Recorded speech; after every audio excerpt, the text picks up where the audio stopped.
loss. The 49ers lose to the Rams B team. The Rams missing 7 players, missing all of their stars. They lose 27-24, and they're lucky that the Rams also made some mistakes because it could have been worse. And it could have also been a lot better, but due to penalties on special teams, due to an awful defensive performance, and honestly, a not good performance for a not good performance from anyone besides maybe Brock Purdy and Jennings. That's what led the 49ers to this. They're looking awfully mediocre to start the season. It is not promising. This is not a Super Bowl team. A Super Bowl team wouldn't have lost to the Rams starters. And this team could not keep up to the Rams B team. By the way, the Rams lost by 31 points to the Cardinals the other day. The Cardinals, which don't have a defense. Everyone is making fun of the Cardinals right now because they don't have a defense. They only have like 2 players on offense. It's just obviously Kyler Murray and the brand new wide receiver, which great players, but that's 2 guys. You would think that the 49ers, they just paid Brandon Aiyuk. Obviously, and the TV announcers, I felt like, did a good job of illustrating this when they kept saying, okay, Christian McCaffrey out, Deebo Samuel out, George Kittle out. Who's going to step up? You would think, oh, well, they paid a guy $30 million this offseason, right? So Brandon Aiyuk, I know he had 6 targets. I think the first game caught 3 of them. He had 5 targets last game, caught 2 of them. Well, what were his stats today? Brandon Aiyuk, were you even in the game? Okay, so you were 5 of 10 targets. He only caught 5 of 10 targets for a whopping 49 yards. By the way, a couple of those were easy, could have been important first down completions, even touchdowns. I've heard all over the Twitter timeline there was one pass that Brandon Aiyuk did look a little bit open that Brock Purdy missed and ended up throwing it to Jennings. I don't fault Brock Purdy for going to Jennings. This was the fourth quarter when that miss happened, and all 4 quarters, Aiyuk was unreliable. Jennings was a star. He has cemented himself as a consistent and reliable player. Jennings has been the best wide receiver, and I don't think that this is hyperbole. Jennings has been the best wide receiver on this team since the Super Bowl, maybe even since the Lions game. You have to remember, obviously, that Lions playoff game, people remember Aiyuk because he made that miraculous pass that bumped off someone's head. But all throughout the playoffs and last season, everyone was calling Juwan third and Juwan because on third down, they would always target Juwan and end up completing it and getting the third down. Well, ever since the playoffs, Super Bowl, Juwan, if they would have won, would have been the MVP of the Super Bowl. And then all 3 games so far, Juwan has performed incredibly. And this was the best game of his career. I actually heard he denied to talk to the media in the locker room. There was a bunch of pictures of him on the sideline when the Rams kicked their game winner, and it almost looked like he was going to cry. This was just a performance, a heart-filled performance from Jennings. His numbers, he had 11 catches for 175 yards and 3 touchdowns. Jennings had an incredible game, and that honestly, I feel like doesn't do it justice. It was basically run the ball with Jordan Mason, Brock Purdy use his legs, or Brock Purdy throw to Jennings. Those were the only positive plays on offense, and the 49ers defense sucked. So the Rams were scoring basically every time they got the ball after the first quarter. The Rams either scored a touchdown or field goal. So in order to keep up and keep ahead, because the 49ers were ahead for most of this game, but obviously having a lead doesn't stop Kyle Shanahan from blowing the fucking game. But in order to do that, the 49ers offense, because the defense was trash, had to score on drive after drive after drive. And how did they do that? By getting first downs to Jennings, by getting third downs to Jennings. It was him and Jordan Mason that did incredibly. Now, I will say the Rams did limit Mason compared to the first 2 games. Mason had 42 targets and then or 42 carries, and then Jennings had 48 carries the last two games. This one, he only had 19, so a little bit less carries. But I will say, with Kittle out, he couldn't run to the perimeter. He only could run straight through everyone, and the Rams kind of knew that, so it was stopping him a little bit. Even with them knowing that, and Mason being the only runner, and those runs not being disguised well and not being blocked well, because once again Kittle was out and this offensive line fucking sucks. Even with that, Mason averaged 4.1 yards per carry, which I thought was very impressive. It's obviously lower than the 6 yards of carry that he's been averaging, but being said, there was very little help with the blockers. The O line was weak, and every time there was a run, it was obvious there was a run.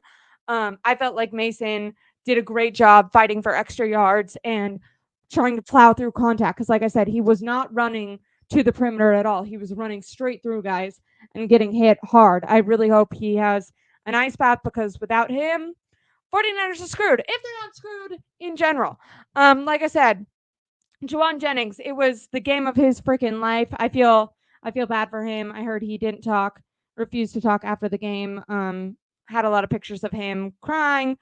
Like I said, Aiyuk bad. Eric Solbert, it's Kittle's backup. He only had 2 targets, but for like 50 yards. So each time he was targeted, he got like over 10 yards. So he did well. Now I don't know if that's like something that would continue if he was targeted more. It might just be because the Rams were not expecting the ball to go to him.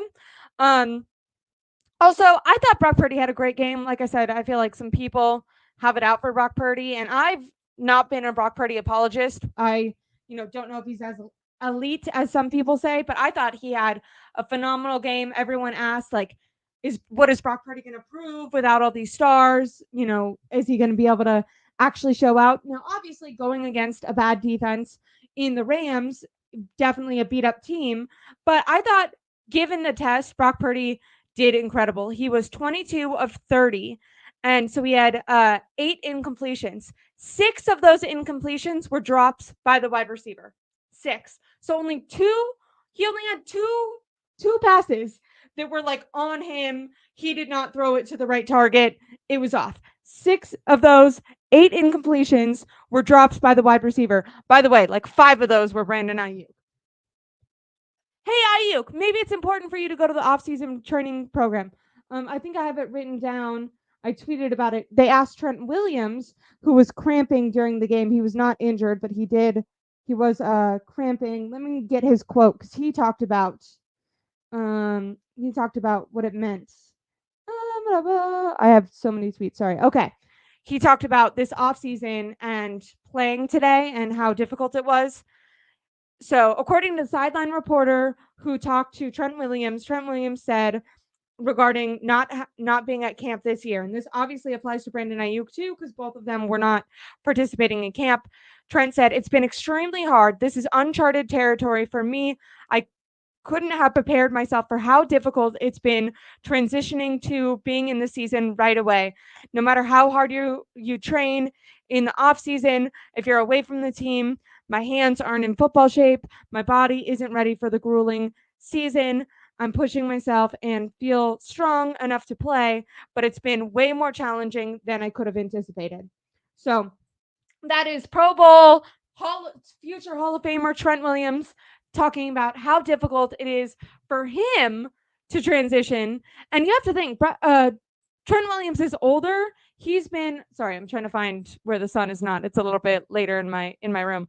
But he is older, so he doesn't participate in most practice anyways, and he's still feeling the effects of it. And Kyle Shanahan has gone on record and said that wide receiver is the most critical position to get practice in, because you need those reps, because you have to be in sync with your wide receiver. And that's what you could see with Brock Purdy and Brandon Aiyuk. And I know I'm being really critical about Brandon Aiyuk. This kind of goes for Purdy too. There was a pass that was about a foot behind Brandon Aiyuk. It was a crossing route, and Brandon Aiyuk had to turn behind him. There was a scramble where like Brock was trying to escape pressure, and he points over to Brock Purdy, and we've seen this happen in previous season.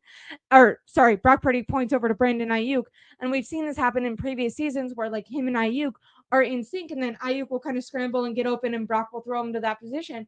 And Brock threw the ball, but Aiyuk didn't end up getting there in time. There was a different one. To be fair, there was a second one that was pass interference where Brandon Aiyuk didn't catch the ball and it was a little bit over him, but the Rams defensive player was holding onto his jersey.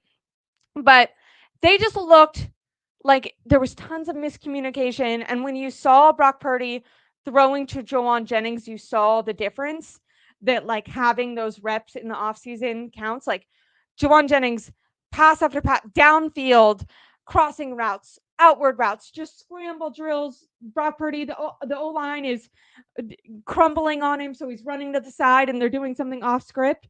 Jennings was consistently on the same level as Brock Purdy and catching every target. And then not only catching the target, but then getting extra yards after the catch. And that was just something that Aiyuk was not able to do. Aiyuk and Purdy together were not able to do. I'm not trying to put it all on Aiyuk, but damn, they're paying him $30 million this year. Maybe I blame the 49ers front office. Hey, if you know that you're going to extend a player, extend him earlier in the season. This is what we were saying. It makes no sense. Everyone that they've waited to pay and then ended up paying big money anyway. So it's not like they got anything. They didn't get Aiyuk for cheaper. They ended up paying him more than they would have if they would have paid him earlier. But yeah, they're just out of sync. And now the team is flooded with injuries. The guys that are playing aren't very good or out of sync. And there's a couple good guys, but it doesn't seem like enough to keep the 49ers afloat. I mean, they were going up against a bad Rams team. They couldn't win. I have more to say on the special teams and defense. I mean, we're going to have to look at Nick Sorensen. Obviously, there was an opportunity for the 49ers to win the game at the end with Ronnie Bell, who dropped a pass that could have put them in position to win the game. I put that all on Kyle Shanahan.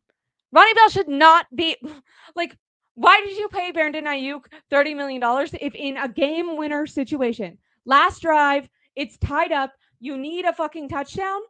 You better go to the guy that you just apparently have enough confidence in to give him $30 million. You better go to him. If you don't want to go to him because you see it struggling, then give the ball to fucking Jennings, who's having the game of his fucking life. Get that ball to him. Don't give it to Ronnie Bell, who in every preseason game that he was in dropped the fucking ball. When has Ronnie Bell ever made a good play ever? Maybe in training camp, like 2 years ago. I think his rookie year, he had like a good training camp. And then even that year in the preseason, he was dropping balls. And then this year in preseason, he was dropping balls. Every time he's been in the game, just 49ers, number 10. It got cursed with Jimmy Garoppolo. Now Ronnie Bell is wearing it. He should never be in the game. And I partly obviously blame him because he didn't catch the fucking ball that was literally in his hands. There was no reason for him to not catch that ball. But I partly don't even blame him. He was drafted by the 49ers, and Kyle's the reason he's on the field. They have Jacob Cowing, who's a fast guy who could have ran that same go route. Because Ronnie Bell didn't run a special route. He's just fast. He just ran straight. Jacob Cowing couldn't have done that. He's just as fast, if not faster, than Ronnie Bell, and it's actually caught balls in preseason. In the same exact preseason this last year, that just happened like 3 games ago. Jacob Cowing was dominating, and Ronnie Bell, I was like, oh, he's probably not going to make the team. Like, if Ricky Pearsall didn't get shot, I didn't think Ronnie Bell was going to make the team. They just needed to keep 6 wide receivers. Why would you not go to Cowing in that? Get Cowing in the game. Give it to John Jennings. Give it to freaking Brandon Aiyuk. You don't feel comfortable giving it to any of those 3 guys for no fucking reason? Run the ball again with Jordan Mason. Never in your life, in a game situation, should you purposely throw the ball to the guy who's literally not caught a ball in the regular season. Stupid. So that's on Kyle. He was obviously outcoached. Cannot utilize, like, you want to talk about coaching. Sean McVay and Matthew Stafford, you can give them fucking nothing and they're gonna make, like, they are the definition of life gives you lemons. I'm gonna make lemonade. Matthew Stafford threw a beautiful pass at the end of the game to Tutu Atwell. Tutu Atwell went off, demolished his 49ers defense. Sean McVay, I mean, he did this with not Cooper Kupp, but the other one that's also injured right now. He was rookie of the year last year. I'm blanking on the name. But it feels like every wide receiver that Matthew Stafford ends up working with becomes an incredible MVP level wide receiver, and Sean McVay has no problem helping rookies go off, helping guys that were drafted late in later rounds go off. Tutu Atwell, there's no reason he should have demolished his 49ers defense. It was partly because Stafford and him had an excellent connection. Sean McVay was dialing up the perfect passes. And then also, we got to talk about this 49ers defense because this is the second, I don't, maybe even the Jets felt like this, but didn't have the players to actually pull it off. But I know last year, or not last year, also last year, but last week, the Vikings, it felt like Sam Darnold and the Vikings offense knew exactly what play was calling with this 49ers defense. They were not surprised at all by what was coming with this 49er defense. They, no matter what the play call is, they would can it, and they would change, like if they had a run called, they could see the protection, they knew exactly what was coming, and they transfer it into a pass. Same thing happened today. Multiple times the TV zooms in on Matthew Stafford, the 49ers defenses lines up, he goes can, and they changed it to a run. They actually did the same play back to back. They changed it to a run. They got like 10 yards in the fourth quarter when the 49ers were up by like 14, and all of a sudden they score a touchdown. They walk down the field, score a touchdown, because for some reason, I don't know what the fuck is happening with this defense. Last year, they tried to blame it all on Steve Wilks. Well, Nick Sorensen, it's not looking too hot for you either. And by the way, that means Bosa, it's not looking too hot for you either, because Bosa was one of those guys who was blaming it all on Steve Wilks, being like, oh well, he's calling stuff we're not familiar with. Well, now you got your guy, right? Everyone wanted Sorensen. He was the ball speaker guy that gave the big talks. Also, they're struggling at safety. I know it was Hufunga's first game back, so maybe he'll get into more game speed. Jair Brown made a couple good plays, but he also got beat for a couple plays. Renato Green had a horrible penalty that ended up giving the Rams a couple extra yards. I have it here. They had 7 penalties for the defense had seven penalties, giving the Rams 113 yards. I mean, that's unacceptable. Like I said, Green, there was a play that Charvarius Ward and Hufanga were both off, and it was Mustafa and Green, and Giacomo Lenore, and they did not do well. And Lenore had an okay game, but that was a bad. It's not looking good for the rookie linebackers and safeties. Most importantly, they had 2 penalties that I wrote down that I thought were the most unacceptable. Devondre Campbell, linebacker, he's a veteran. I have no idea why he's on the field. He sucked last year in his 6th season for the Packers before they moved off of him. He put the Rams in the game-winning position for that field goal. Pass interference that was completely unnecessary. He could have not caught the guy. The guy wasn't going to catch the ball, and it would have been fine. But because they got pass interference, they got the first down, and they were able to be in field goal range. Same thing. Juice ended up having holding on a drive that led the 49ers to their missed field goal by Jake Moody, pushing them back to 55 yards. Now, obviously, that's bad on Juice, but also I wouldn't trust Jake Moody as far as I could throw him. I don't actually really know what that sentence means, but I know that I don't trust Jake Moody.